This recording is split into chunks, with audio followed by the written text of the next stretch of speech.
बिस्मिल्लाहिर्रहमानिर्रहीम। मैं मेमुना हुसैन प्रोग्राम बदलता जमाना में नए टॉपिक के साथ हाजिर हूँ। आज का हमारा टॉपिक निहायत ही अहम है। नाजरीन, प्रोग्राम शुरू से आखिर तक देखिएगा, आपकी राय हमारे लिए बहुत अहमियत रखती है।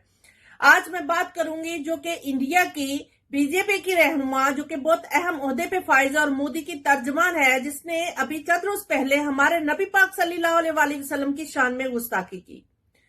अब मैं ये बात बड़ी अफसोस से अपनी कौम को कह रही हूँ और इस प्रोग्राम के वसातत से मैं अपनी सारी कौम को जगाना चाहती हूँ कि अभी चंद रोज पहले सिद्धू मूसेवाला की मौत हुई और सोशल मीडिया पे बहुत सारी वीडियोस वायरल हुई। इंडिया के लोगों ने तो सोग मनाया, हमारी कौम ने भी बहुत ज्यादा इस पे सोग मनाया, जिसपे टिकटॉक पे, फेसबुक पे, यूट्यूब पे, स्नैक पे, हर जगह पे वीडियोस शेयर हुई। हर एक वीडियो के बाद एक वीडियो जाहिर हो रही थी। मगर इस प्रोग्राम की वसातत से मैं अपनी कौम को जगाना चाहती हूं कि इस गुस्ताखी के बाद उस रफ्तार से वीडियोस जारी नहीं हुई हैं। मैं समझती हूं हमें मुसलमान होने का फर्ज अदा करना चाहिए। हमारे नबी की शान में गुस्ताखी और हम खामोश रहें, ये कभी भी दुरुस्त नहीं है। और इस तरह से आप लोगों को वीडियोस बनानी चाहिए ताकि किसी की जुर्रत ना हो कि कोई भी हमारे नबी पाक सल्लल्लाहु अलैहि वसल्लम की शान में गुस्ताखी करे। अब मैं बात करूंगी कि हमारे पाकिस्तान में मुख्तलिफ मज़ाहिब बसते हैं। हमारे पाकिस्तान में मुकम्मल मजहबी आजादी हासिल है और तमाम मज़ाहिब अपनी मजहबी रसूमात बहुत आजादाना तरीके से गुजारते हैं। मेरा सवाल है तमाम हिंदू कम्युनिटी से और खसूसन नूपुर शर्मा और मोदी से, क्या आपने कभी देखा कि पाकिस्तान में मूर्तियों को हमने आपके जो भगवान है उनको रख के तोड़ा हो या कोई ऐसा काम किया हो, कोई ऐसा अमल आया हो? अगर ऐसी बात हो तो आप जमीन आसमान एक कर दें। आप सिर्फ खामोशी ना तोड़ें बल्कि आप अक़वाम मुत्तहिदा तक आवाज उठाएं। इस तरह अमल में आएगा। फिर उसके बाद अभी मैं बताना चाहूंगी कि तौहीने मजहब का कानून हम अब से नहीं है, ये कब वजूद में आया, इस बारे में थोड़ा सा इस प्रोग्राम में बताना चाहूंगी, जो कि सबको पता होना चाहिए। ये बरतानवी राज के जमाने से 1860 में ये बना था कानून कि जिसमें तमाम मज़ाहिब को मजहबी आजादी होगी और उनकी इबादत गाहों को बिल्कुल भी नहीं छेड़छाड़ किया जाएगा। फिर इसमें 1927 में मजीद शिकों का इजाफा किया गया।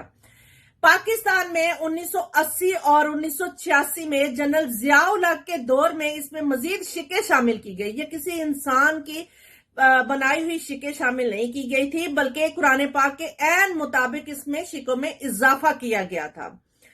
और गैर मुस्लिमों की सोच ये है कि ये सिर्फ गैर मुस्लिमों को निशाना बनाने के लिए कानून बनाया गया है, कि ऐसा बिल्कुल नहीं है।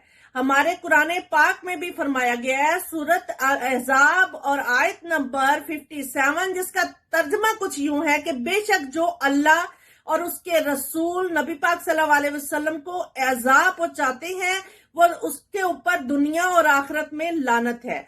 ये बात हमारे कुरान पाक में भी कही गई है। अब कुरान पाक को लेके गैर मुस्लिमों की जो सोच है वो नाउज़ बिल्लाह कहते हैं किसी दीवाने का ख्वाब है। अब मैं कुरान पाक की फजीलत बयान करती चलूं कि जो कि 1400 साल पहले वजूद में आया है और जिसकी 1000 से ज्यादा आयात जो कि जदीद साइंस की तहकीक जो उन्होंने साइंसदानों ने की है उसकी रबत और वाबस्तगी उसमें पाई जाती है, जो कि हमारा कुरान पाक 1400 साल पहले हमें बताता है।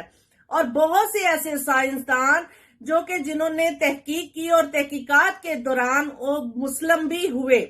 तो ये वो बातें हैं जो कि मैं समझती हूं कि सब लोगों को पता होनी चाहिए और कहनी भी चाहिए कि गैर मुस्लिम जो कि हमारे मजहब को हमें बार बार हमारे नबी की शान में गुस्ताखी करके हमें तकलीफ पहुंचाते हैं, तो हम किसी के मजहब को नहीं छेड़ते हैं और ना छेड़छाड़ करते हैं, तो इसलिए हमें भी बिल्कुल दुख नहीं पहुंचाना चाहिए। अब नूपुर शर्मा जो कि जिसके ऊपर कानूनी तौर पे मुकदमात भी बनाए गए हैं, और मैं एक तज्जियाकार और एक कलम निगार होने की हैसियत से बात कहूंगी कि ये मुकदमात जो है कि ये मैं अपने तजर्बे से बड़े वसूख से ये बात कह रही हूं कि इन मुकदमात की आड़ में यूं जैसे उनको तहफ़्फ़ुज़ दिया जा रहा है, कानूनी तहफ़्फ़ुज़ दिया जा रहा है। उत्तर प्रदेश के मुसलमानों ने एहतजाज किया, उनके ऊपर पथराव किया, लाठीचार्ज किया।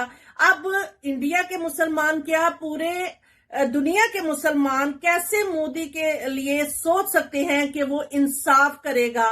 वो मोदी जिसने गुजरात में मुसलमानों को सरेआम कत्लेआम किया और उनके खून की होली खेली, वो मोदी जो कि मस्जिदों के आगे गोबर के ढेर हिंदू लगाते हैं तो उस पे खामोश रहता है, वो मोदी जो कि गाय ज़िबा करने पे बहुत सारे जवानों की गर्दनें सरेआम काटता है। कैसे हम इस बात पे यकीन करें कि वो नूपुर शर्मा को इन मुकदमात के तहत उसको सजा दी जाएगी, जो कि अभी हालिया उसका एक बयान जारी हुआ है कि मैं अपने बयान को वापस लेती हूं और मेरे बयान को तरोड़ मरोड़ के पेश किया जाता है। अब इसकी बात पे मैं ये बात कहना चाहूंगी कि तरोड़ मरोड़ के पेश करने की हमें कोई जरूरत नहीं है। जो कि ये बात कह रही है, ये दर हकीकत इन अल्फाजों की साथ वो पर्दापोशी कर रही है जो कि गुस्ताखी उसने की है। अब इंडियन मीडिया जो है वो ये बात चीख चीख के कह रहा है कि पाकिस्तान का एक दरीना ख्वाब है जो कि इंडिया के ऊपर हुकूमत करना चाह रहा होता है, कि बहुत से लोगों ने मुख्तलिफ चैलेंजेस किए हैं। तो ऐसा शौक हमारा नहीं है। शौक तो आप लोगों का जो आए रोज सर्जिकल स्ट्राइक करते हैं, एलओसी पर हमला करते हैं, हमारा तो शौक ऐसा बिल्कुल नहीं है। हमारा तो मुतालबा सिर्फ एक है कि हमारे नबी हजरत मोहम्मद सल्लल्लाहु अलैहि वसल्लम की शान में गुस्ताखी क्यों की गई है और जिसने की है उसको सजा देनी चाहिए। उसके ऊपर सिर्फ मुकदमात बना के उसको कानूनी तहफ़्फ़ुज़ ना दिया जाए, बल्कि उसको बिल्कुल सजा दी जानी चाहिए। और वो मोदी जो कि सरेआम हमारे जवानों को कत्ल करता है, आए रोज बीजेपी के कारकुन जाके मुसलमानों के ऊपर गोलियां बरसाते हैं, उनको बहुत ज्यादा तकलीफ पहुंचाते हैं। तो ये सरेआम जो गुंडागर्दी कर रहे होते हैं, वो मोदी कैसे इंसाफ करेगा। इस प्रोग्राम को नाजरीन देखने के बाद अपनी राय जरूर दीजिएगा। आपकी राय बहुत अहमियत रखती है। और प्रोग्राम देखने का बहुत शुक्रिया।